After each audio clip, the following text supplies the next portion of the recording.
We have Dean Claudia Buckmaster, Dean of our Humanities Division, with us today. Thank you. Welcome.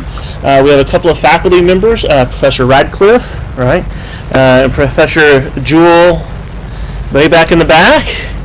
How are you? All right. If I missed anybody else, I don't. Where? Ah, there you are. All right. Welcome, Professor Hoss. So,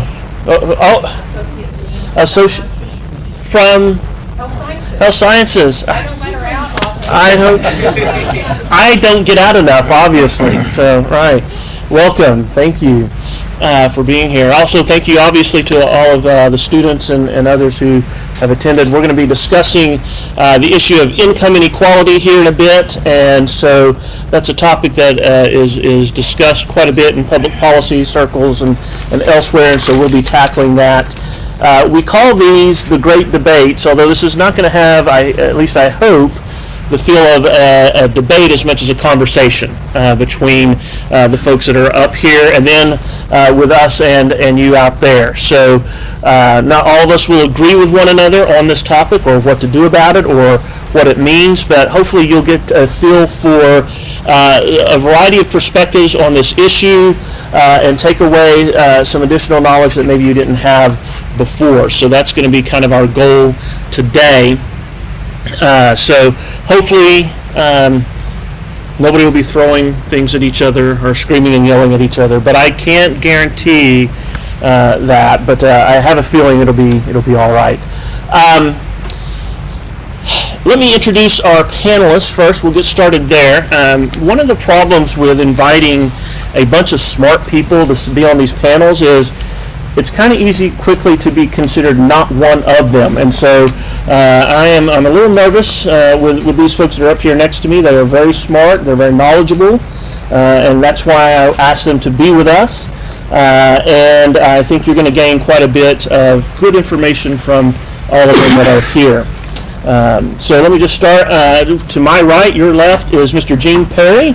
Mr. Perry joined the Oklahoma Policy Institute in January of 2011. He is your title recently changed on so strategy and communications director, correct? Right. He is the strategy and communications director for the Oklahoma Policy Institute. He's a native Oklahoman and a citizen of the Cherokee Nation. He graduated from the University of Oklahoma with a bachelor's degree in history and a master's degree in journalism.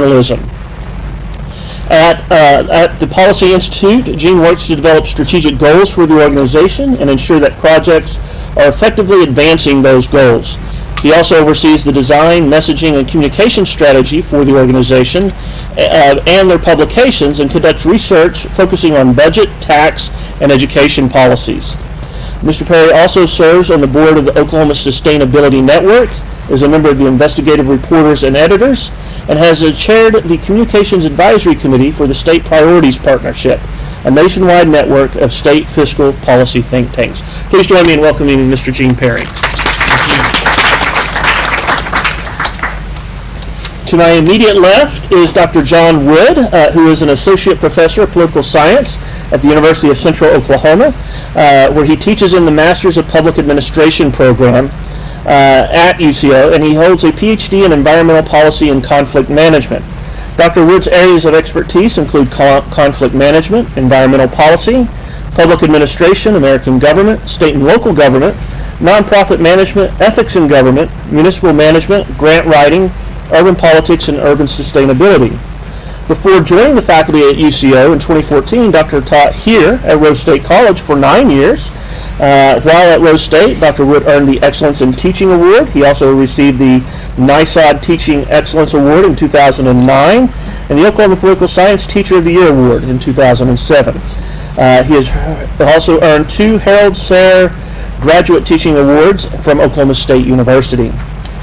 In addition to his teaching, Dr. Woods has published an edited volume, Taking Sides, Clashing Views in State and Local Government, as well as articles in peer-reviewed journals such as Oklahoma Politics, the Journal on Policy and Complex Systems, Journal of Environmental Assessment Policy and Management, Civitas, a Journal of Citizenship Studies, the New Political Science, and the Journal of Political Science Education, as well as several other publications. I couldn't get them all on here. They were so Many of them. Dr. Wood is the president-elect of the UCO Board of American Association of University Professors and president of the Oklahoma Conference of the AAUP. He is a former president and conference chair of the Oklahoma Political Science Association. He serves on the International City Management Association Sustainable Communities Committee. Dr. Wood is the former vice mayor of Guthrie, Oklahoma, serving 8 years on the city council, and he has served as a board member for the Association of Central Oklahoma Governments. Dr. Wood is a Gulf War veteran with the United States Marine Corps, having served 8 years from starting at private to ending his service at the rank of lieutenant. Please join me in welcoming Dr. John Wood.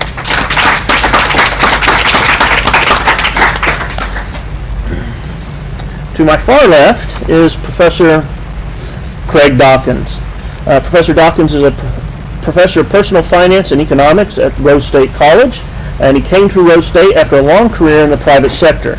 Professor Dawkins' private sector experience includes serving as CEO of CDI Incorporated, working as a financial advisor, and holding various management positions for companies such as Dillard Department Stores, Montgomery Ward, Barnes & Noble, and managing stores in Texas, Florida, Alabama, and Oklahoma. In 2007, Professor Dawkins was appointed to serve as a member of the Oklahoma County Jail Funding Task Force, and from 2009 to 2014, he served as group leader for an Oklahoma City-based disfluency group called Speak Out, which provides support for people who stutter. Craig graduated from Carl Albert High School in 1981 and earned his bachelor's degree from the University of Central Oklahoma. On completion of his MBA at Oklahoma Christian University, Craig was inducted to Delta Mu Delta Honor Society, an organization that recognizes top-performing business school graduates. Professor Dawkins' courses at Rose State include personal finance, introduction to investments, and both principles of micro and macroeconomics. Please join me in welcoming Professor Craig Dawkins. All right, now we got that out of the way. As I mentioned earlier, we're going to be talking about income inequality. So I'm going to lead off the discussion with some kind of prepared remarks, and then it's going to kind of be a free flow of folks reacting to those remarks, offering their insights and how they perceive this issue from what I have said. Now, I will say, I always have to say this, I'm at a little bit of a disadvantage because they all got an outline of what I was going to say earlier. Skimpy though it may have been, it was still an outline. So they kind of know where I'm going, and I have no idea where they're going. So, but this should be actually quite, I think, quite fun and certainly quite informative. When we hear different folks talking about income inequality, in most cases the conversation usually rests on a concern of growing income inequality and as a result what is perceived to be some form of growing economic injustice.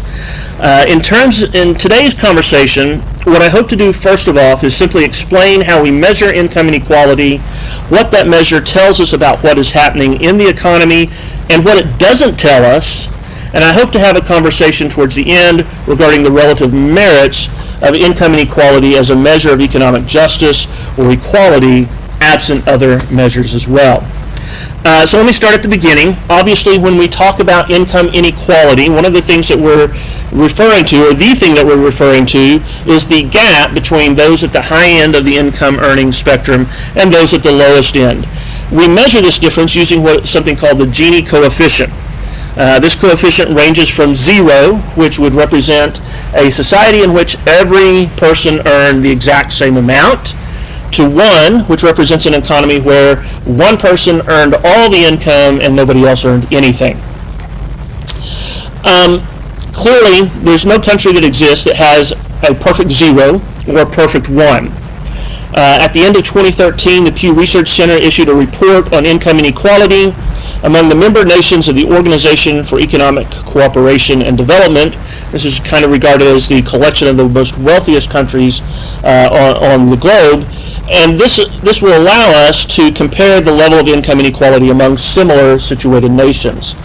For example, the United States had a Gini coefficient of approximately 0.499, so almost right in the middle, before taxes and transfer payments were considered. After those taxes and transfers payments were included, that number dropped to 0.38. By way of comparison, the country with the highest pre-tax coefficient was Ireland, with a score of 0.591, so almost 0.6. And the country with the lowest pre-tax score was South Korea with a .342. After taxes and transfers, the country with the lowest or with the highest scores is Chile at .501, and the country with the lowest score was Iceland at .244. The U.S. At .38 was the second highest after tax transfers and payment taxes were included, next to Chile, and then it ranged down from there to that lowest of Ireland. For many, this high level, this relatively high level compared to these other nations, is a cause for concern. Some have argued that such a difference in incomes is a reflection of some form of injustice that is occurring in society. In some measure, in effect, those who have those incomes at the very top have in some way taken that income from those at the bottom. Others have argued that such a gap among a relatively small number of high earners and a much larger number of low earners can create instability within society.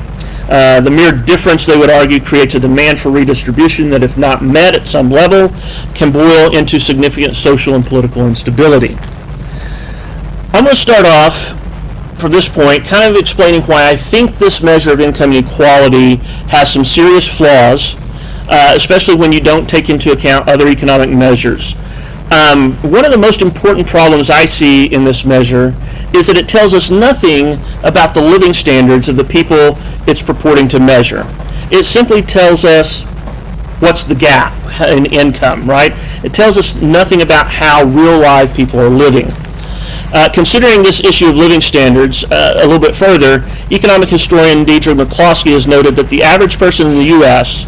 lived on the modern equivalent of $3 a day in 1800. So imagine what you could buy today with $3, and that's what you lived on in 1800. Okay.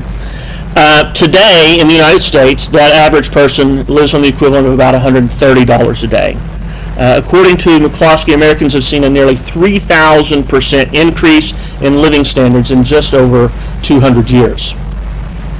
That the poor have benefited from this is readily apparent. Right? If you had to be poor, which year would you prefer to be poor? 1818, 1918, or 2018? Yet income inequality tells us nothing about this improved status of even those at the lowest levels. A second criticism I have of income inequality as a measure is it doesn't offer any kind of insight into what causes that inequality. And here is an interesting fact. Two of the biggest drivers of income inequality are education and technological sophistication. According to a 2015 Brookings Institution report, the average annual income for an individual with a bachelor's degree was $84,000, while the average annual income of someone with only a high school diploma was $42,000. You, by pursuing your education, are in fact contributing to income inequality. And depending on your degree, you may be contributing even more to income inequality, as not all degrees have the same earning power. Economist Darren Acemoglu found that those with the greater skills in technology have reaped the greatest financial rewards over the last 30 to 40 years. A third criticism that I have is that, which my first two imply, is that it provides no context into understanding what's happening in the economy. It simply looks at statistical categories, income groups, and treats them as though they were actual people, which they are not. As economist Thomas Sowell has pointed out, there are nearly twice as many people in the top 20% of income-earning households than in the bottom 20%.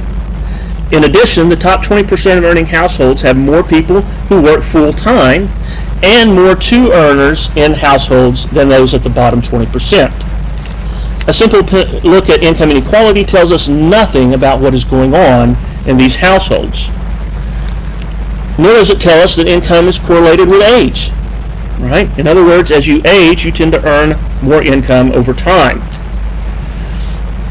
Income inequality not only provides incomplete information, I think it fails to provide much in the way of any meaningful information at all. As I mentioned earlier, it focuses on the gap between high-income earners and low-income earners. But surely the most important factor is the actual living conditions of real people, not this gap between them. And it is readily apparent that even the living conditions of the poor have improved. No longer are the majority of Americans living subsistence lives, just trying to make sure they have enough food, clothing, and housing for the next day. Again, income inequality doesn't tell us anything about this. Most measures of income inequality don't take into account, as the Pew Research study I mentioned earlier does, of taxes and transfer payments that occur which reduce income inequality. Most articles and media discussions of income inequality will focus on that baseline, the first number pre-tax and transfer payments. So not only does this measure of inequality, I believe, focus on the wrong thing, it exaggerates the significance of that wrong thing. Simply put, this method of understanding economic equality is terribly distorted. It assumes the more equal incomes are the better off society is. But this is not necessarily the case. For example, the coefficient for Sweden is 0.25, one of the lowest that we have. But the coefficient for Afghanistan is 0.28.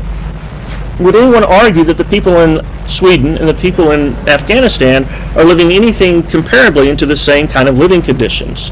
They would not. And yet, this measure doesn't tell us that. It doesn't give us any insight to that.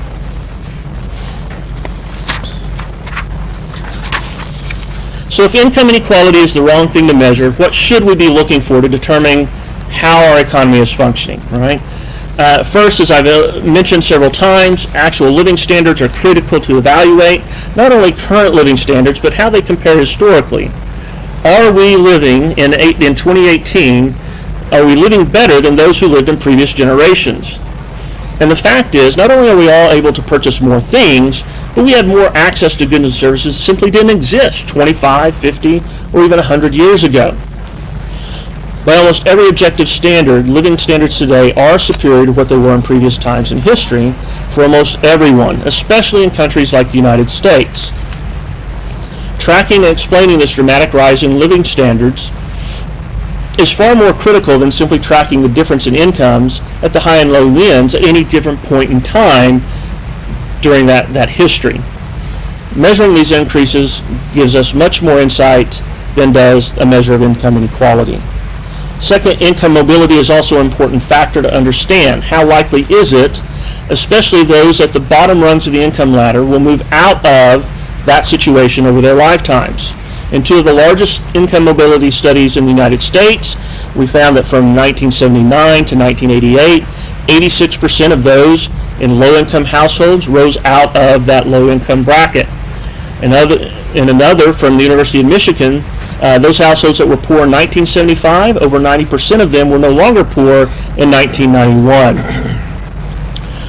Finally, in a 2007 study on generational income mobility, as in how are you doing compared to your parents, Dr. Julia Isaacs demonstrated that while the incomes of children born to wealthy parents in 1969 did not necessarily exceed that of their parents by 2000, the incomes of those born in the lowest income bracket in 1969 were nearly double that of their parents by 2000.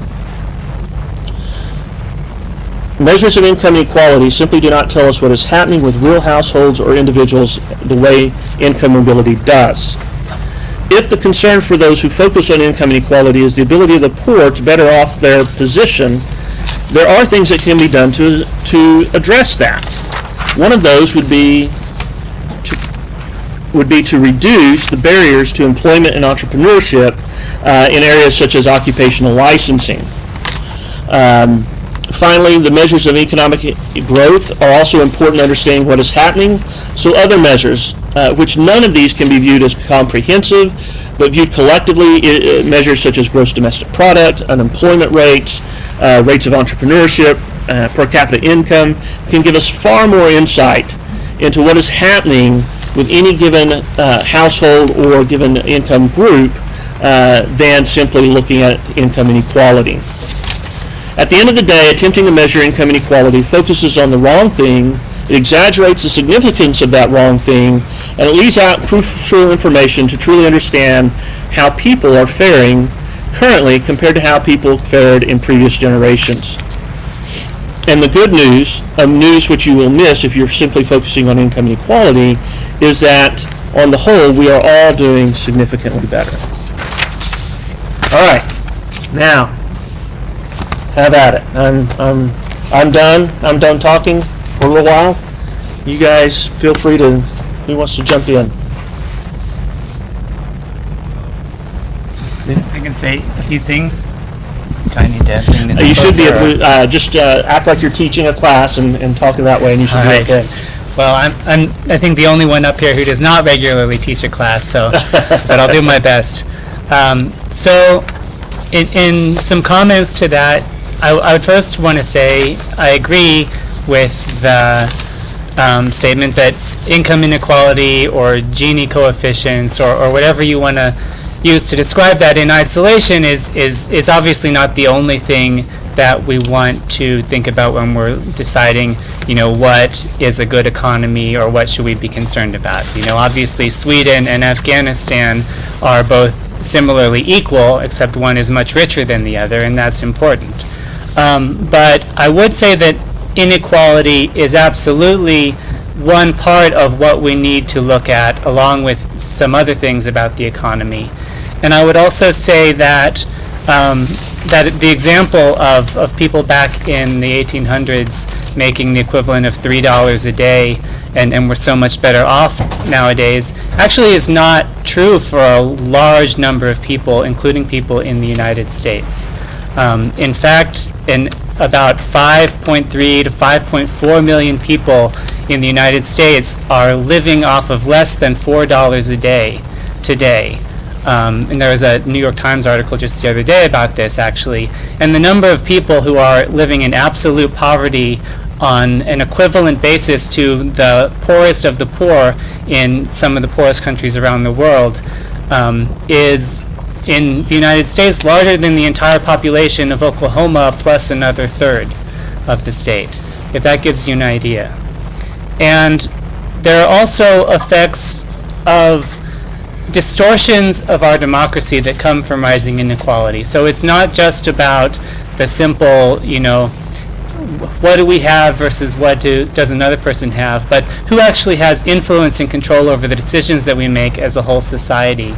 And something that we've seen as inequality especially increases over time, and as the very high income earners make more and more of the wealth of the society, and lower income and even middle income earners take less home, is that with that wealth comes power. And with that wealth comes access to Congress or the president or any other kind of lever of power, the ability to buy a newspaper and decide what they're going to print, or the ability to spend millions of dollars on campaign ads to influence an election. And what we've seen and what some research actually has shown is that on political issues that divide high-income people, there's fierce political debates, but on political issues where all, as a group, basically, very high-income people are on the same page, and the ones who might believe something different tend to be low-income, there's no debate. It's simply that the high-income choice is always what gets passed by Congress, or what even gets considered by Congress. I'll give one example. I think one of the biggest issues facing lots of Americans today is control over their schedule at low-income jobs. People are working hourly jobs, but they don't even know what their hours are going to be in the next week. They might get told right before they have to work those hours, and it creates lots of chaos. It makes it really difficult to take care of childcare and all sorts of other family obligations. But this isn't really an issue that we hear about. It's certainly not being debated in Congress right now. They spend a lot of time debating a massive corporate tax cut, but we're not hearing about these things that affect people on a really deep level, and those are the kinds of issues that just get left out of the conversation. One other thing that Professor mentioned, that comparing the bottom 20% to the top 20% of households isn't exactly fair because there's more people in the top 20% of households. That's another way of saying that people with more money are having larger families, having more kids. And that in itself is a real sign of the ability to afford more kids and having access to this very basic human source of welfare, being able to have the number of children that you want. And so that's a real sign of people who, making low wages or very low incomes, are simply not able to, have the kind of family that they'd like to have. And that seems to me to be something we should be really concerned about, not a reason for us to not be concerned about it. Okay, so I'm not sure where to start here. One of the things that you mentioned was mobility, the income mobility, the ability to move up in our society. Well, statistics show, for example, that 42% of children born in the bottom fifth stay there. So 42% stay there. So that means nearly half are not going to go anywhere. If you're born in the bottom half, good chance you're sticking around to there. If you're in the 39% are more likely, who are in the top are more likely to stay. Those in the middle income quartiles are more apt to move up and down, right? So they're more mobile. They're actually more apt to go down and up. So they can go either way. So when we talk about the bottom and the top, those are actually the most kind of stable in some ways. They're going to stay there. It's the middle income people who are going to most likely be mobile. So when we talk about mobility, I think it's skewed to say anything like that. What's interesting is if you look at the Fortune 400, okay, those are billionaires. To be on the 400 richest people, you got to be a billionaire. Okay. What's interesting is a lot of people, Forbes will actually say, hey, 70% are self-made. That's not actually accurate in that. So imagine baseball, for example. Okay. A lot of people say, hey, when they're rich, they tend to think that they're born on third base and they hit a triple. Does that make sense? They're born on third base and they hit a triple. Okay. Reality, they were actually born on third base. Most people are in the batter box. Okay. 95% of us are in the batter box. Okay. Imagine that. 35% in the Fortune 400 were born in the batter box. Okay. That seems like a large number, but it's really 35% went from the bottom up. Okay, and that's still pretty good, but that's really not a majority. It's not we're all self-made. In fact, that means that a majority of those folks, okay, about 65%, actually were so they inherited $1 million or more, like Romney, for example, Mitt Romney, who has $250 million or more. And he had $1 million to start his business. That would be nice. You could do that. It takes money to make money. That would help your business. 7% actually had $50 million given to him. There's a larger, and there's a guy named Piquet, or Piquet, something like that, in Capital, the book named Capital. He talks about there's more and more folks who are inheriting that money. Okay, and because they're inheriting, that kind of perpetuates a certain permanent top fifth. Okay, there's fewer and fewer people actually moving up. Okay, in fact, from a stat I've seen from Pew Charitable Trust says that U.S. income inequality is at its highest since 1928. So 1928 was right before the Depression. We're at the highest. So basically, if you have a curve that goes like this, it goes down and like this. Okay, inequality on the bottom. Okay, if it's low, that means there's very little inequality. That's the Gini coefficient, which would be very low. Very high. So just because in America right now our Gini coefficient is one way, well, it was different 30 years ago. What's interesting, when our economy was at its best, the 40s right after World War II, all the way to about the 70s, we had our lowest difference in income in this country. We had it good. And by the way, people might not like hearing this. You know what the top tax bracket was? The difference between rich and poor was at least, the top was 91%. Okay? And so now it's like 35%. It's gone down. Is it just because the new tax bracket? Did we change it down? Is it 32 now or something like that? The new one? Yeah, new one. The newest one goes to 35. Is it 35 still? Actually, 39. It was 35. Actually, the highest one is now 37. 37. Yes. Okay. So you see, it was 91. Now it's 37. It was lower. I think it was 28 at one point, and it's gone up a little bit. But regardless, Our best time in America, people would argue, was a time when we actually taxed the rich the most. I mean, that's the reality. And so one of the things to note, too, is that we have, compared to the whole world, one stat says that we had the fourth largest difference in income in the world, fourth largest. Who beats us? Russia, Ukraine, and Lebanon. Okay, they have the most, we have the fourth most difference in income equality. That's all I have for a moment. Okay. So I really don't have any prepared remarks, but I would like to just point out a couple of things.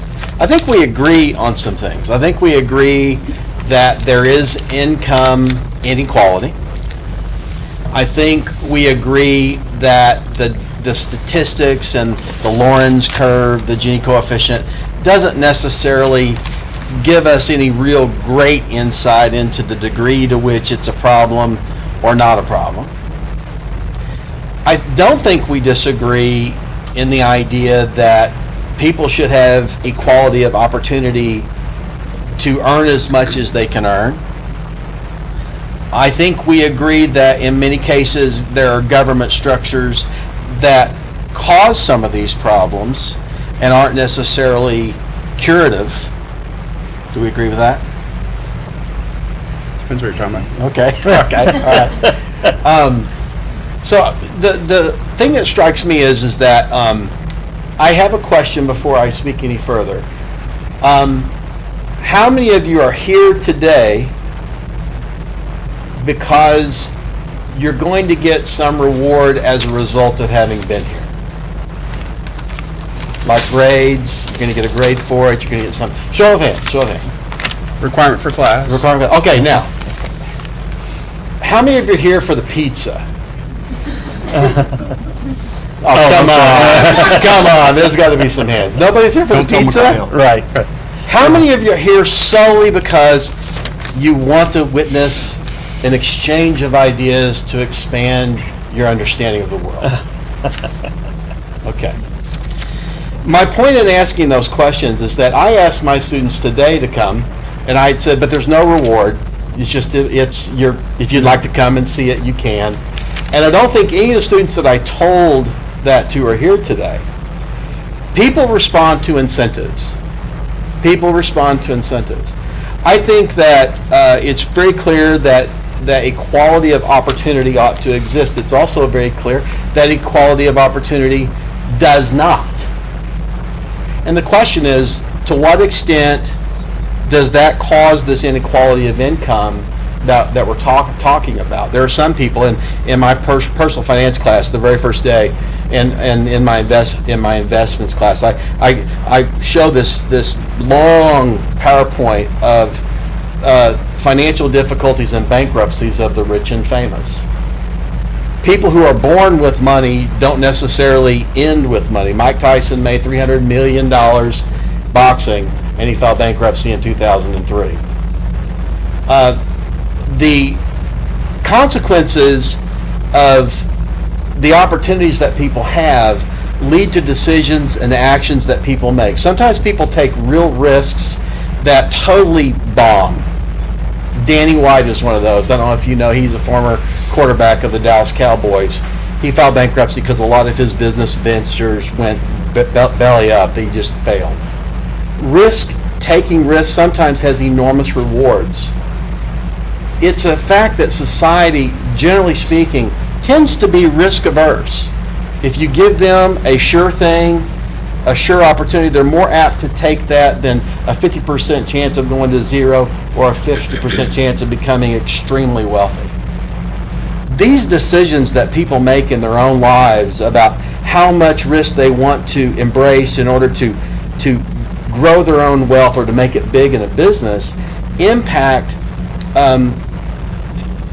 what the possibilities are for someone who decides, for example, to just go into business. When I started my company, I was either going to work and win, or I was going to work and fail. Failure for me meant bankruptcy. It means that I was going to lose everything I owned. So when I think about this opportunity thing, the thing that strikes me is that we know when we look at the school districts in our state, there's an A through F grading scale. I don't know if you've ever taken time to look at it. But you can score the A through F grading scale. It's very, very correlated with the idea with the percentage of students that attend the schools that are on free lunches. So when we see the A through F scores, what we tend to see is wealthier children or children of wealthier parents are in schools that tend to score higher than children who are in schools whose parents aren't very wealthy. This indicates there's all kinds of social differences between how much time parents spend with children doing schoolwork, whether they have time to do the schoolwork, whether the parent's not there because they're on their second or third job because they had to drop everything because their scheduling was bad, which, by the way, is a horrible business practice, and frankly, it costs profit, so it doesn't even make sense from an economic perspective that they would do that. It's just a bad way to manage a company. But this opportunity of education, it is significant, and I do think that we see a lot of problems as it relates to people being trapped in school districts that are not very good. Last year in the spring, I was at a city council meeting, and there was a proposal to build a housing addition behind a addition that was a homeowners association, and the average size of the homes were something between 23 and 2,800 square feet. And this addition that was going to be built was going to be located just to the south of that, and the average house sizes were going to be something like 1,400 square feet. So 1,400 square foot home costs a lot less than a 23 to 2,800 square foot home costs. It would enable people that couldn't really afford to buy a larger home to come into that area and get to a different school district. Well, I wondered why the chambers that night were more populated than normal. Lots of people there, more than I'd ever really seen. Turns out that people in the Homeowners Association didn't like this idea of lower income people moving just to the south of their neighborhood. So income mobility is one thing, but just mobility is another. People if they can't afford housing in a school district that's better for their children, then they can't move there. Well, that's a function of government essentially trying to design a system that keeps poor people over here and rich people over here, and it becomes a manner of which it protects that school district, I guess, from lower income students, but what would be the point in that? We know that if students go together to school, there's this idea of socialized learning. It happens all over the place.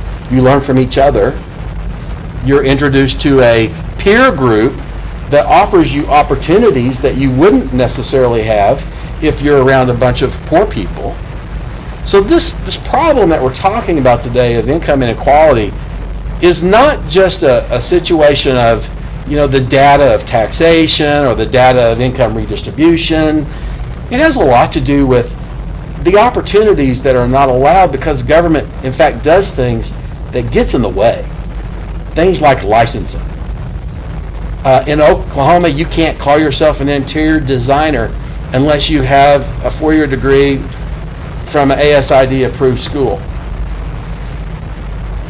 I guess they're threatening the lives of people for decorating badly. That's unnecessary. There's so many licenses today that are barriers to entry that would help people get into a sector. 1 in 12 Oklahomans today have a felony conviction. We rank number 2 in the United States in our incarceration rates per capita. We're gaining on number 1, which is Louisiana. We have many jobs that people are not allowed to do because they have a felony conviction, because they had marijuana or some other drug of some kind. And these things create poor people. These are government programs that do bad things. So the idea that, we're going to dial up a solution that's going to address all these things using government, we also need to think about what things government is doing that's harming people already, and strip that away. If people can't move to a school district because the people that live there don't want them living there, then we need to be able to enable them to leave that school district and go to a school district where they would like to go.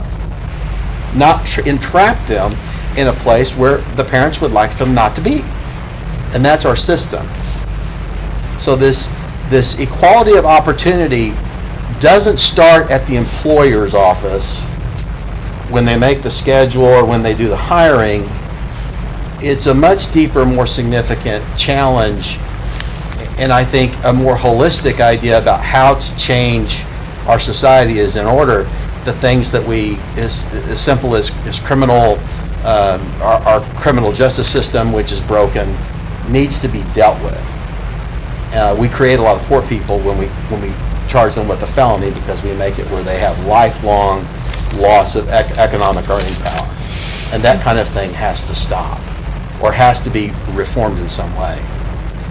I think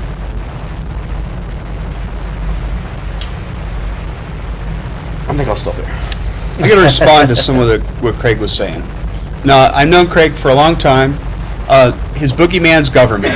Government's a bad thing, or not necessarily the best thing. It's usually private enterprise. Let me note some things. Bankruptcy. Bankruptcy in this country, yes, you want to take risks as a business person. Guess what? It's too easy to go bankrupt, right? How about bailing companies out? Remember 2008? We bailed a lot of those companies out. Those people, those CEOs, they didn't go to prison. They didn't get in trouble. Yeah, they just said, hey, I get bailed out, I'll be riskier. Monopolies, too big to fail. We have more monopolies now than we did in 2008. So yeah, this whole idea that, where does government come from? Guess what? You know what government is? It's us. Okay? Government is often, it's interest groups. And one of the problems, it's not just us, it's interest groups that have a lot of money. Okay? It's interests who speak very loudly, and because they have a lot of money. So why do you think that bankruptcies are so easy? Because those people who are wealthy made those rules because they had the ear of Congress, okay? Because of campaign finance issues. Now we can give through super PACs as much money as you want. You got the Koch brothers giving they're going to give $400 million to their interests. That's great, but that's a very small number of people that's not the point of interest groups, to have single groups having that much influence through the system. And sorry, I said Koch brothers, but That's all right. It's not good if you don't add the Koch brothers. yeah. So anyway, that's an example that just popped in because no one else is talking about how they're getting $400 million to the political system in 2018, more than they were given in 2016. By the way, A&F schools. I think it's very interesting giving one single grade to a school, right? Because certain teachers are better than others. Certain grades may be performing better than others. Certain, just overall, it's too easy to say this is an F school or an A school. It's kind of ridiculous to do that. Who did that? Well, that was government. But who asked for that? It was a whole lot of business leaders in the community who are saying, let's put a grade to make it easy, right? It wasn't government wanting to do it. They were forced to do that. Superintendents don't like that system, but they're forced to do it by the legislature, who listens to the public. Let's see. Licensing. I think it's interesting because I would rather have a doctor who's licensed than one who's not, doing surgery on mine. I don't want just somebody off the street going, I went to Motel 6, I can do this now, right? Have you guys heard that commercial? So licenses are important because they say that you know what you're doing. Do you want a faculty member here at Rose State College who goes, well, I didn't graduate from anywhere, but I sure can teach, whatever. Right? No, you want somebody who, licensing is a degree. It's a very similar thing, right? So licensing these is important because it says that this person can do X, Y, and Z. Now, we can argue about types of licensing, okay? Maybe barbers don't need the same type of licensing as higher level people, but professional licensing, I think, is important. We can argue about some licensing, but just say licensing across the board is not, to me, something we should just get rid of. Maybe it's the type of organization or whatever. Do what? I think he was just pointing out the leniency of the license. Of course you don't want some unlicensed electrician installing electricity in your house, because if your house catch fire, you die, your kids die. But to decorate this room I'm with him. Like, why do I have to go to a 4-year degree in order to decorate this room? I'm not going to harm anybody if I match pink and purple chairs. Well, let me note something. We pick on decorators because they're easy one to pick on, right? Or barbers, for that matter. You said barbers. If I'm a barber and I'm unlicensed barber, Right. by the way, I am. If anybody needs a haircut, by the way, I am. But if I do a bad job with your haircut, A, don't pay me. You're not obligated to pay me because I don't have a license. B, Sure. don't come back to me because A, you're unlicensed and you did a crappy job on my hair. Sure. I don't think that I should have to be licensed by the state. Do you think a board in order doctor? to cut your hair. Do you think a doctor should be licensed, or should be That is Joe a threat- Blow? That is a threat to my life. Oh, okay, You know what I'm okay. saying? So If you exactly the operate- point. I'm saying different licensing, different groups. Right? I didn't say all. That's why I say don't say all licensing. I'm saying certain licensing is important. Oh, Right. definitely. He All right. wasn't saying that it wasn't. Well, he said licensing. So, but I was just trying to back him up. I would still be saying. what do you think? One of the reasons why we're so tough on crime in this country, in the state especially. One of the big reasons. Private prisons. I got one. One is the interest groups of private prisons. They really push legislation that makes it tough on crime. So it's not just government. It's not like we just want to be hard. They listen to certain interests that pay the money. So part of the issue, I think, is campaign finance reform. We can't just let people give as much money as they can because what happens is less than 0.5% of people give more than $500 to any campaign. You guys realize that? So the good thing is to spread out donations across a majority of the people to say, hey, this person really has popularity or not. Does it make sense? Rather than somebody throwing in millions of dollars into campaigns where really it's only a few voices really mattering. Does that make sense? It makes sense, but I think that's a small factor of it. Because, I mean, okay, sure, funding helps that person reach a larger group of potential voters. So you're right, you're absolutely correct there. However, it just comes down to the fact that the policymakers and the people that are influencing the policy, what they want. It's like the New Age slavery thing, you know what I'm saying? Like this is real broad, I'm trying to summarize, but this New Age slavery thing, like you saying, they're giving people these felonies, predominantly people of minority, which we are a majority, but whatever, like I said, this is real broad. People of color, such, you know what I'm saying, they trying to pin crappy felonies on people of color, like, I'm a black guy, I get caught with a sack of weed, they want to give me a felony. He get caught with a sack of weed, hey bro, stop that out, man, we gonna bypass that, go home to your family. You know what I'm saying, that's just, I mean, it's just an unfair system, and that's just the facts of it, and I'm speaking from experience, not from my opinion, because I've seen that happen. I've been in that situation. I've been in the situation where they let him go home scot-free, and then I got a doobie in my pocket. Oh, we're gonna take you. But why is that? Because I'm black. So, but you're saying so it's just racism drives criminal justice system. Yeah, we was in the same place at the same time, and the only difference, he actually, the white guy had more weed. I had a doobie. A piece of rolled up pre-smoked. I get that. I'm saying racism, I'd argue, yes, I agree. Racism's a big part, but it's not the only part in our system. I think racism that's a big issue in our system. We have racism. In fact, they found with the police. That's the biggest reason. That's all I'm saying. That's the biggest. And I'm not disagreeing with the police system. They actually found systematic racism in police. They had a big report that said there's systematic racism in police. Most of the folks in the police system ignored that. They're like, oh, that's not true. But there is actually that's a big deal. So you're right. I was just going to say one thing about. He mentioned campaign finance reform. I think a bigger problem than campaign finance reform, respectfully, is the way our political system chooses voters instead of districts. Right now, what they do is they gerrymander. That's a way of deciding who your voters get to be, and it's a way of protecting incumbency, because instead of just having a diversified group of people that are based on where they live, populations and whatnot, you end up with these weird kind of districts where these corrupt politicians that he's talking about are engineering where they can stay in office by picking the voters they want. That has to stop. I mean, it really doesn't matter what you do with campaign finance if you can't fix the gerrymandering problem. It's really gotten terrible. That's the same It's gotten thing very with the school difficult. system.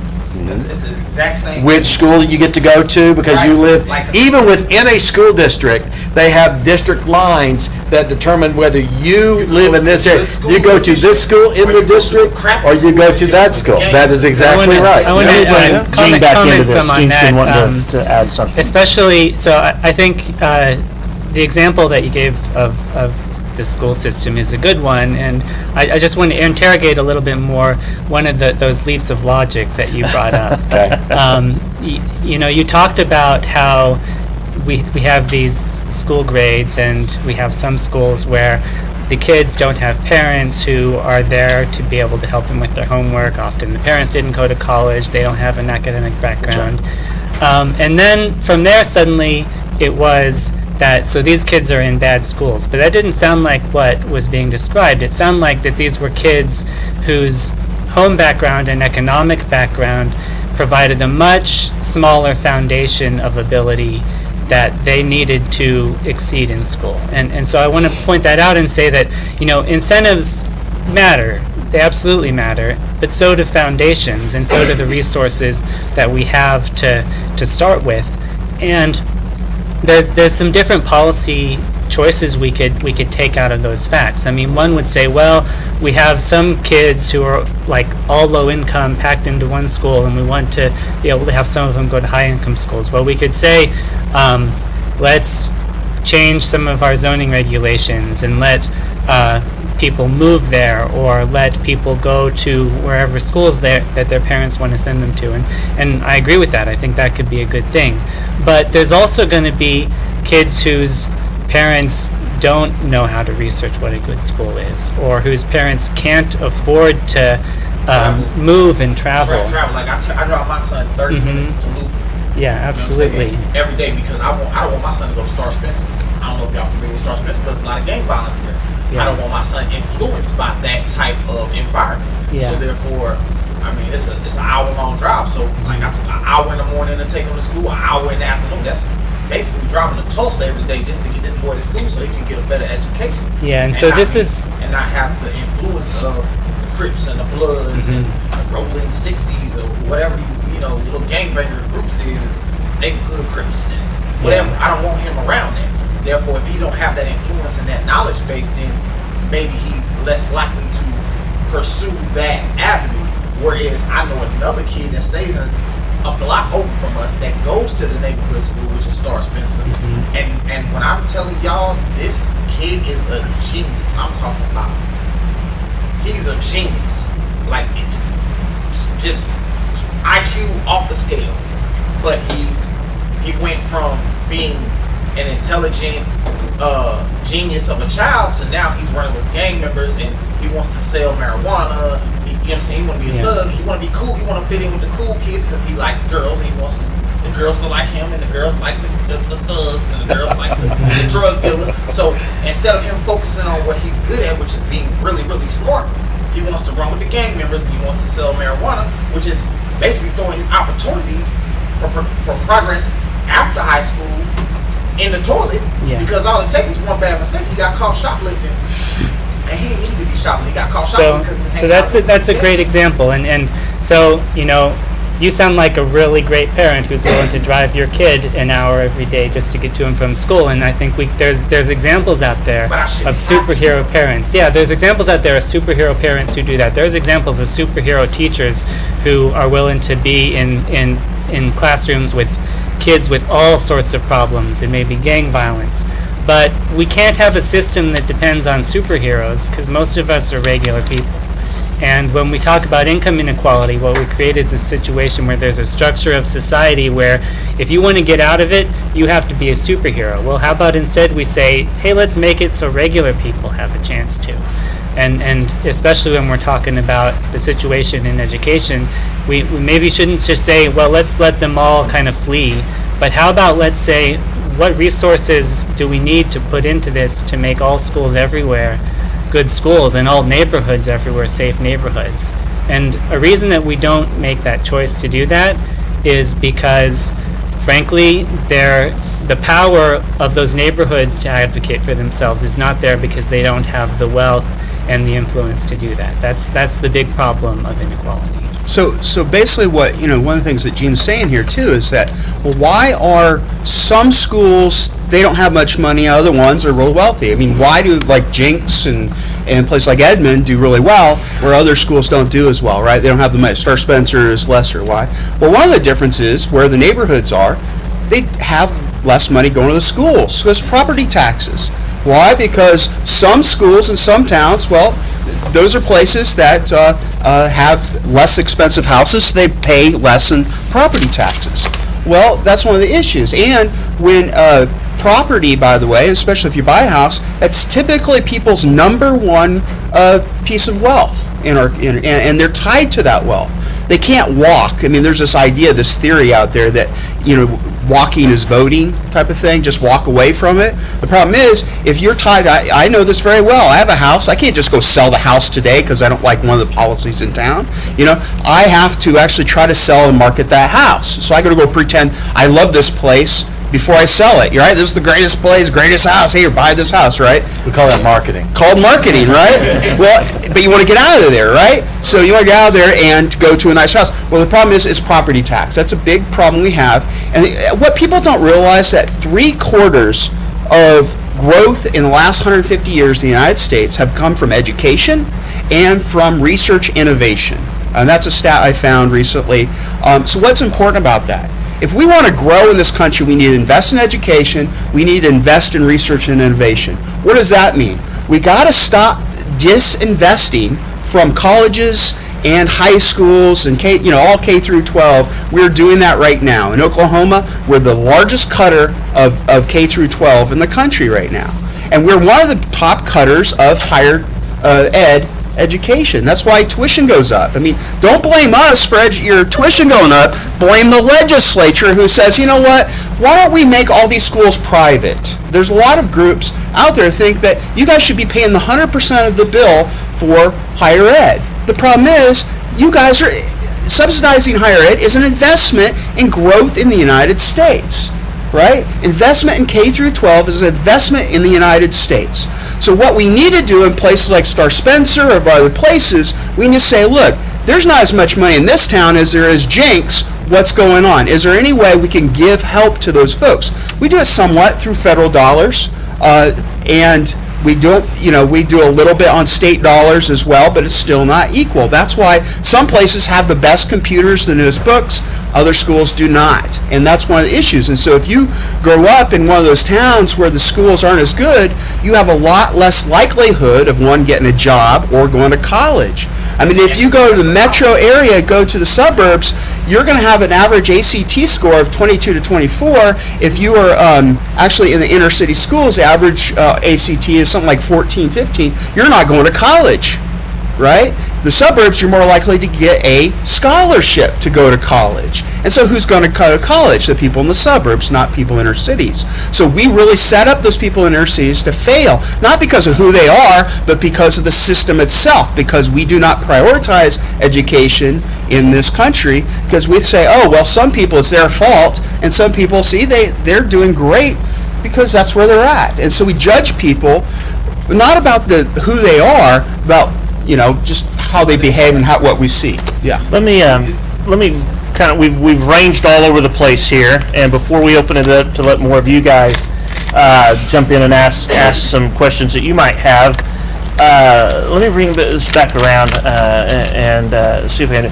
How many of you consider yourself wealthy? Like, you are rich, you don't have to worry about money, you've got all you could ever want. Okay, we got one person here so far. Okay, way back in the back, we got one back there. All right. Any of you, especially students, anybody consider yourself like, I don't have to worry about... Wealthy is a nebulous idea. Okay, hold on. I'm going to use, listen, the way the government determines wealth is by income, and so that's what we're going to stick to, all right? So to be in the top 20% of household income, I think you have to earn about 180. Is that right? About 180,000. I have 257. To be in the top 1%, you have to have about $450,000 a year in income. So anywhere between, let's say, 180 and 450,000 or more. Anybody feeling like, hey, that's me? No? You got one. Well, I got one. Okay. All right. So we got one. It says I owe 250, which makes a difference. That's different. Well, I said I went all the way down to 180. So, all right. So, how many of you have a smartphone? Could you raise your hands for me? In fact, just show me your smartphone if you have one. All right. All right. How many of you have a microwave at home? How many of you have a washer and dryer at home? How many of you have a television? All right, all right. Now, you guys put your hands down. There are some of us here who remember life before smartphones. Can you raise your hand? All right. I'm going to argue that that smartphone has actually made my life considerably better. Considerably better. I know you feel tethered. I feel tethered to it too sometimes, but I can reach people. If I'm not at home and I need to reach someone, I can reach them. If I get stranded because my car breaks down, guess what? I can call somebody. Right? But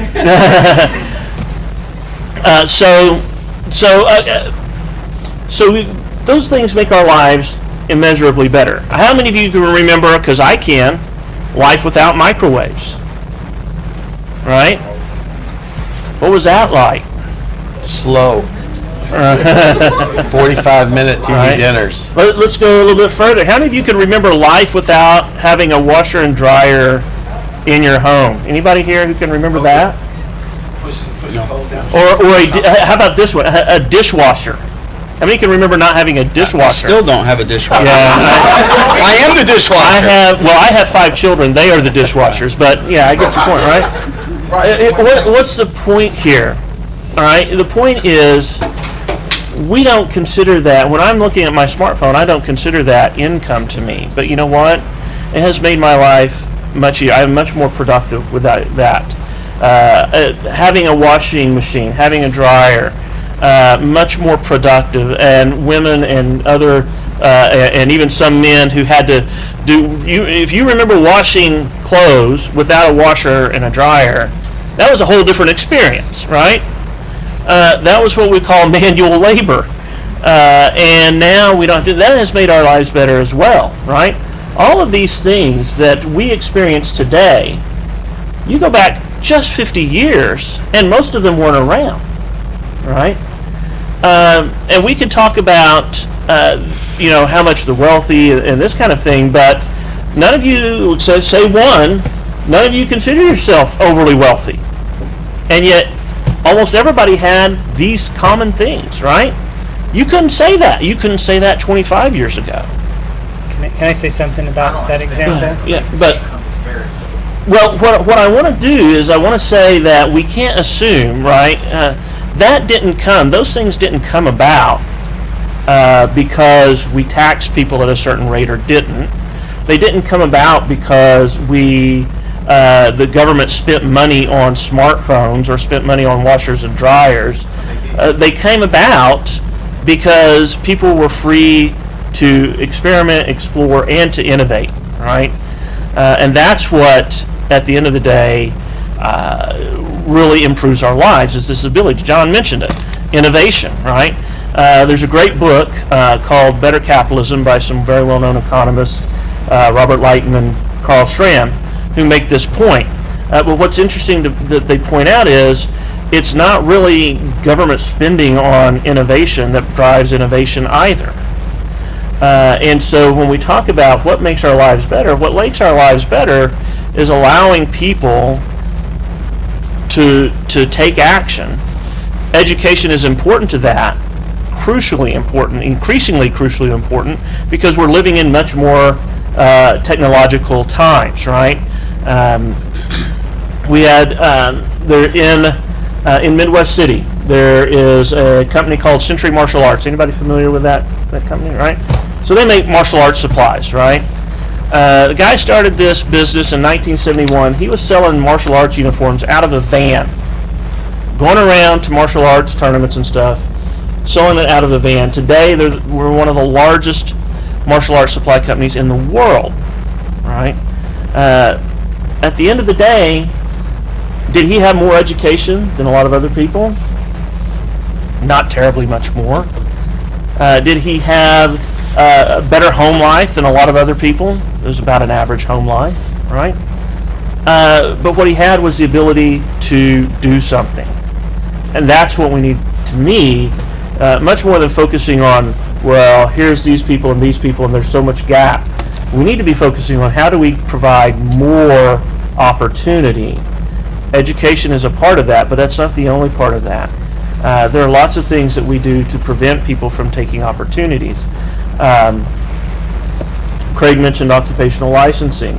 There probably aren't a lot of people out there wanting to go to an unlicensed doctor, but there are probably a lot of people. There are a lot of people who could be employed or could be their own boss if we didn't have to license barbers, or if we didn't have to license interior decorators, or if we didn't have to license, quite a few other things that we're not worried about someone if they mess up or killing someone. Those are opportunities that we're denying to people, and those are things that we need to be considering when we talk about this. I'm going to let Gene have the last word. He's always the most quiet one on our panels, and I think he's gotten in fewer licks than anybody else up here. So I'm going to let him have the last word. Then we're going to open this up to you guys. So I want to say something about that example he just gave of, the things in our kitchen and how dramatically it's changed compared to 100 years ago or 50 years ago. And that's actually a really good measure of, the things in our kitchen is something that we all share in common, and it's a measure of kind of this average person's life and ability to take care of themselves. But the period of time in which that was revolutionized, in which we started having appliances and microwaves and dishwashers and all of these things, also happens to be that period of time, as was mentioned earlier, that the United States had record low levels of inequality. And it was a period of time that coincided with a lot of those innovations, on the one hand, unfortunately, coming out of the massive government investment in wars in World War I and World War II, and those actually kind of inventing things on the fly because you had to survive, and that was one part of it. The massive government invention in the space program and all of the ideas that came out of that and got turned into consumer goods. But it was also a reflection that we had a mass middle class consumer base that was there to provide a market for these ideas. And there's actually some evidence that the pace of innovation has slowed down as inequality has increased. And I think part of that is that we don't have nearly as healthy a middle class that is there to buy this gadget. We have markets that's catering to a higher and higher elevated upper class and the extremely wealthy, but at some point, do you have a 100-foot yacht or a 150-foot yacht, or how kind of far along those lines can you go? At some point, you're just competing with other rich people to show that you have the fancier thing or you have the better thing, and it's not contributing all that much to human welfare. But they have the market power when they have the money, so that's what people are going to devote their energy and intelligence and inventiveness to doing, making things that the people who can pay for them can use. And if we had less inequality, we'd be making more things and inventing more things that all of us could use. All right. So with that, don't you feel you got the last word? That's awesome. I feel satisfied. Yeah. All right. If you have a question that you would like to ask one or more than one of the panelists, I'm going to ask you to come up to this microphone here. All right. So this way, people who are watching can hear as well. And what's that? Sounds scary. Yeah, right, I know. You're on the spot. The first person up will have to flip it on, I believe. In fact, I'll take care of that real quick. So if you want to, come up and ask a question. We are all dying to hear what you guys are thinking and would like to know. So don't be afraid, don't be shy. Nobody's going to throw anything at you, I promise. I would just like to compliment your hoodie. I was wondering about the universal basic income. What do you think about instituting that? Oh, great. In Great America. question. Good question. We didn't hear.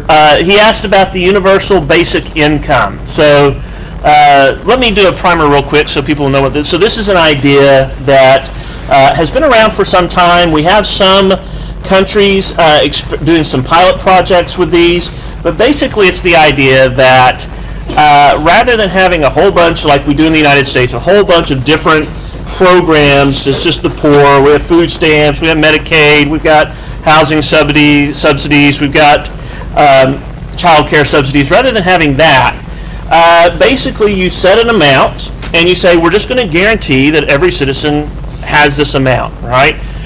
Generally that's tied to kind of the poverty threshold. So you look at, okay, what's the poverty level?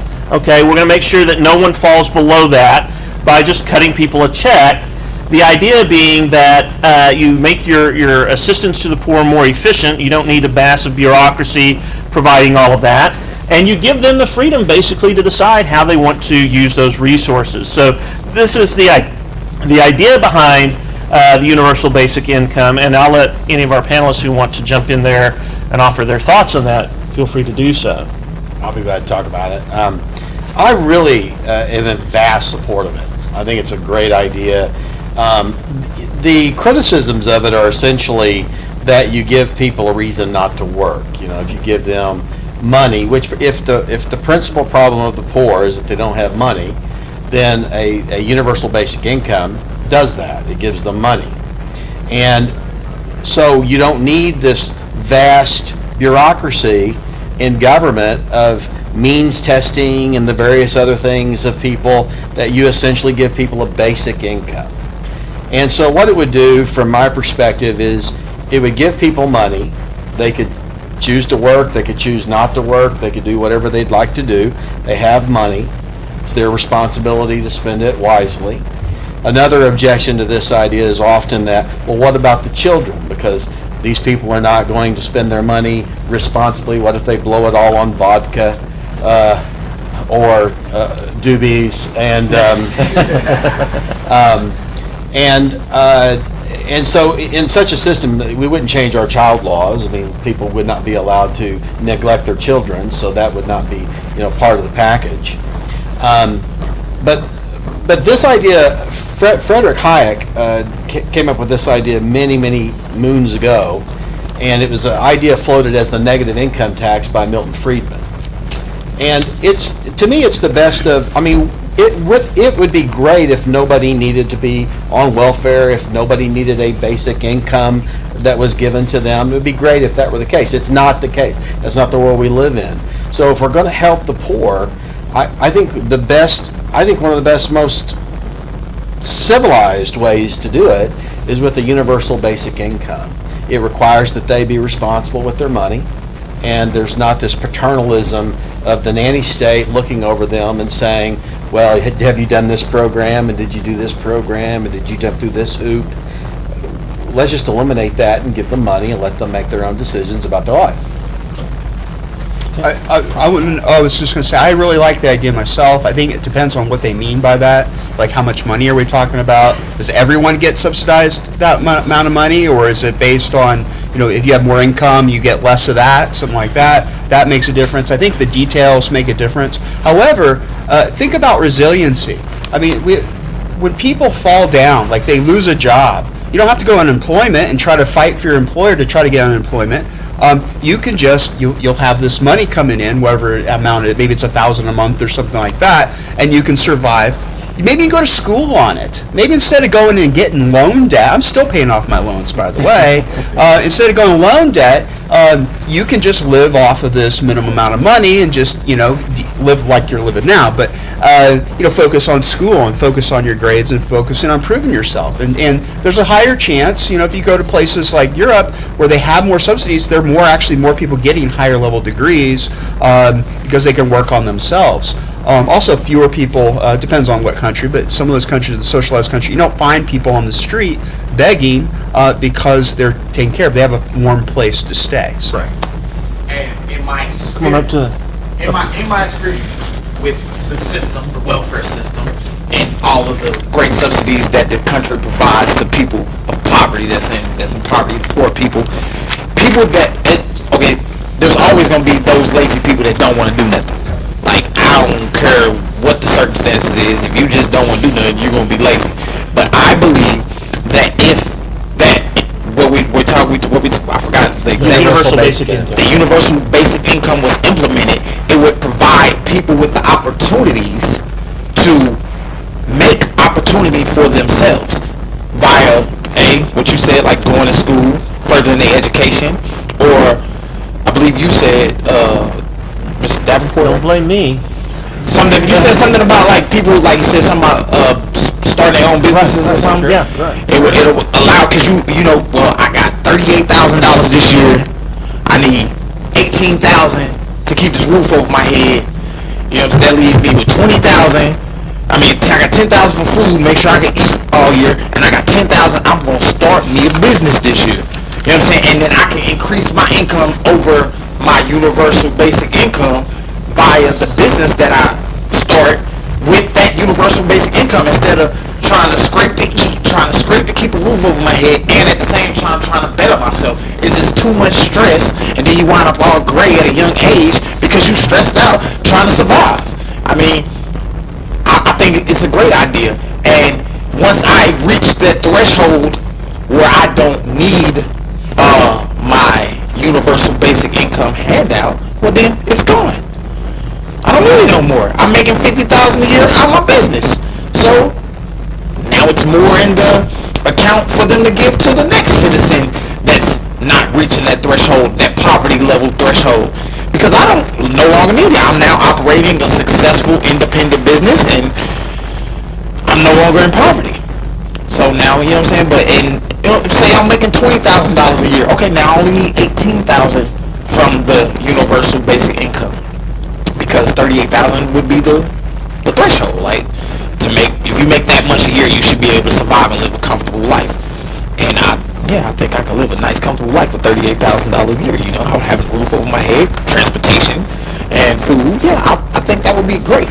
So I think that's a great idea. You know, one thing he said that research backs up is those people in poverty tend to be more stressed out. Because if you're worried about where you're going to get your next meal, that's a lot more stress than they say on average. So one of the reasons they say that people in poverty struggle also in finding jobs and stuff, sometimes they're too stressed out to do that, to be, you know, good at doing that. So people, if you have a minimum amount of money to get by, you don't have to worry about that. You're going to be less stressed out, maybe more prepared. People in poverty don't always have good, you know, maybe a suit to look good on the job initially for a job interview, right? And so this would allow them to do that. Less crime. Less crime. Less crime. I mean, I ain't gotta go steal your grandma's purse. I got money. I got food at home. I'ma eat. Your grandma's purse is safe now. You know what I'm saying? When I see your grandma counting all them big face hundreds at the grocery store, I ain't gotta follow outside to the parking lot, bop in the head and take the purse now. All right. By the way, when it comes to laziness, there's rich lazy people as well. Amen. Sure. Do you understand that? So. All right, so I got a couple of questions from some people who are watching online, so we'll wrap up with that. One question is, are the people in the subdivision, okay, so this was going back to your conversation, are they not happy because they feel like it will devalue their property, they lower their property values by allowing these other folks into near the neighborhood? Sure, yeah. So that was certainly one of the concerns that was unspoken. One of their concerns that they spoke about was that they pay HOA fees for the maintenance of their playgrounds and of their ponds, and they didn't want people that weren't in the neighborhood coming into their neighborhood and using those amenities and without paying for them.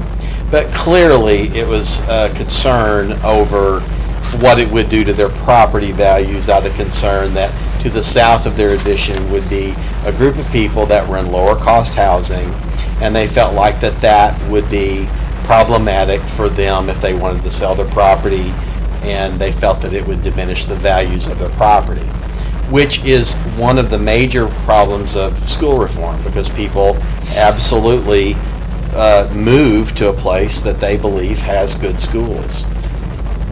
But if you can't move to a place because they don't have affordable housing, then the threat of having some kind of reform. Like, I'm a big advocate of school district consolidation.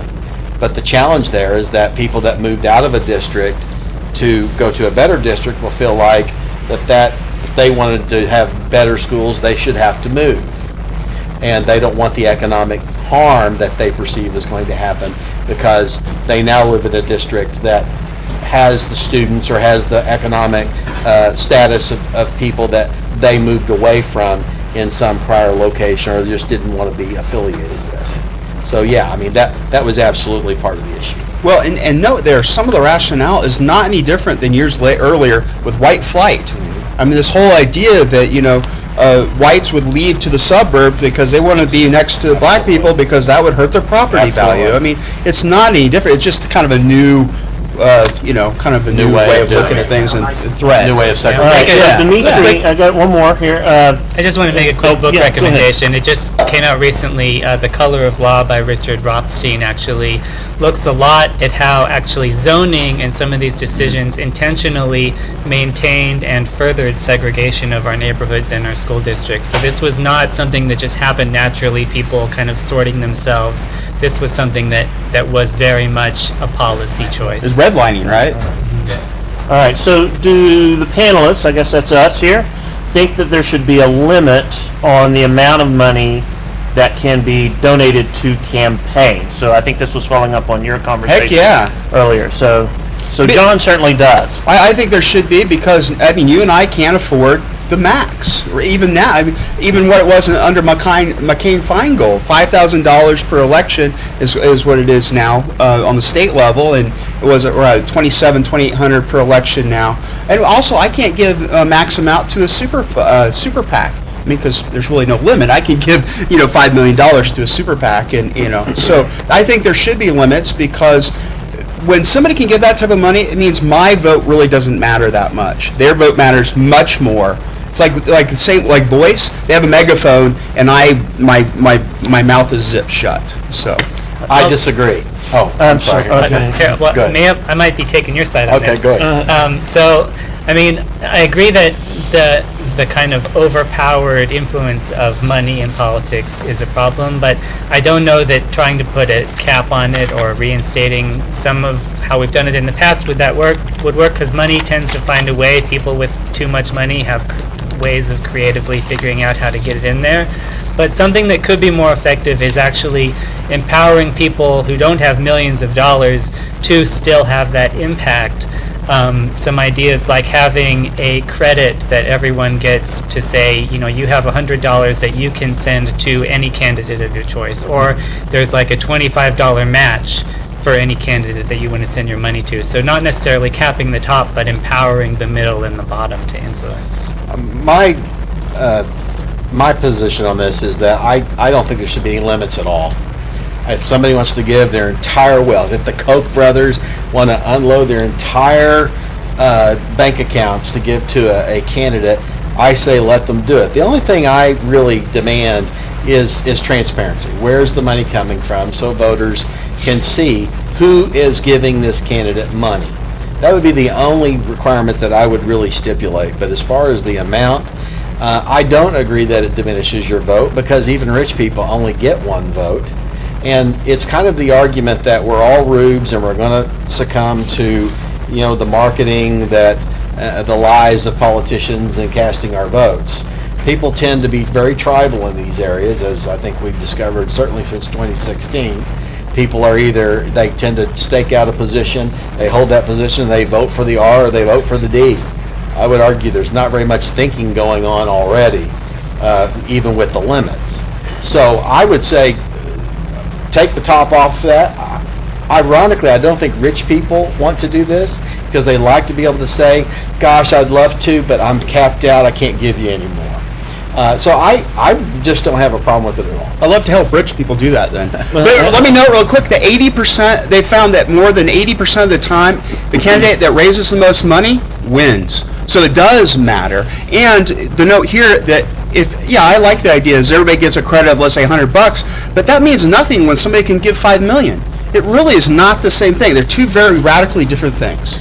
Yeah, I think on on that point, you might be conflating a couple of things. Oftentimes, the candidates who raise the most money have the better organization in order to raise that money. So that money's a reflection of some internal things that separate candidates from each other, not necessarily the driving force of those candidates. You can buy organization. You give me enough money, I can buy the best organization in the world. Listen, look, we've seen this example in Oklahoma many times where a candidate is heavily funded against their opponents, but they don't win, right? So there's plenty of evidence. Yeah, there is this correlation. The more a candidate has, the more likely they are to win. But there's plenty of examples, and not uncommon examples, of people not having the most money and still winning, to say that's might not be the driving indicator here. I've got time for one last question, and then we're going to have to wrap up here. You said that you didn't want to cap on Correct. campaign contributions. You said that $5 billion doesn't, or 100 doesn't matter when someone can donate $5 billion. What do you think about the citizens union? I think Citizens United is exactly that. That's where you can give an unlimited amount of money to a campaign through Super PAC, and you can.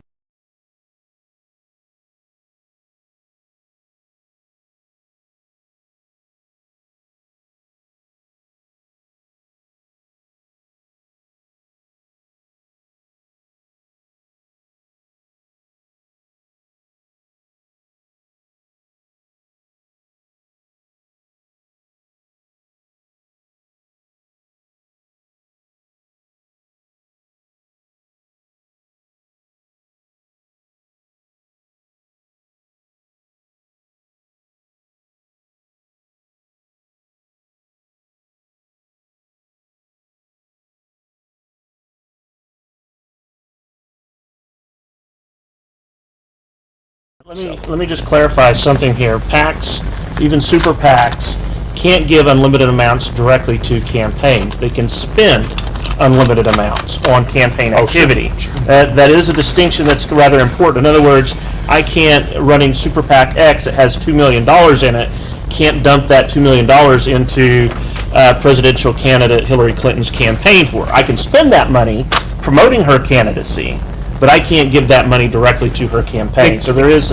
They can't coordinate. Right. But the problem is I can be your best friend. Coordination is, yeah. I can be your best friend. So, I mean, I can run for office, and you can be the chair of the Super PAC.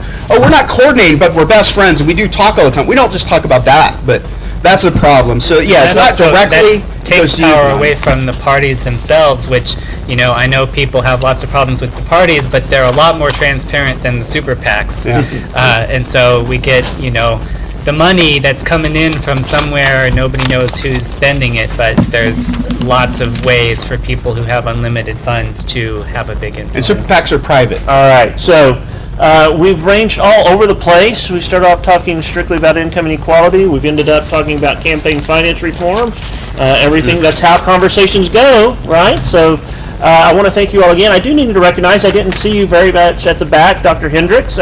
Dr. Hendricks, our Vice President of Academic Affairs, has joined us today, so I want to say thank you for being here, and I apologize for not seeing you earlier. And this will wrap up. You guys don't go anywhere. And you guys that have stayed, stay with me a couple more minutes, okay? Don't run off just yet if you can.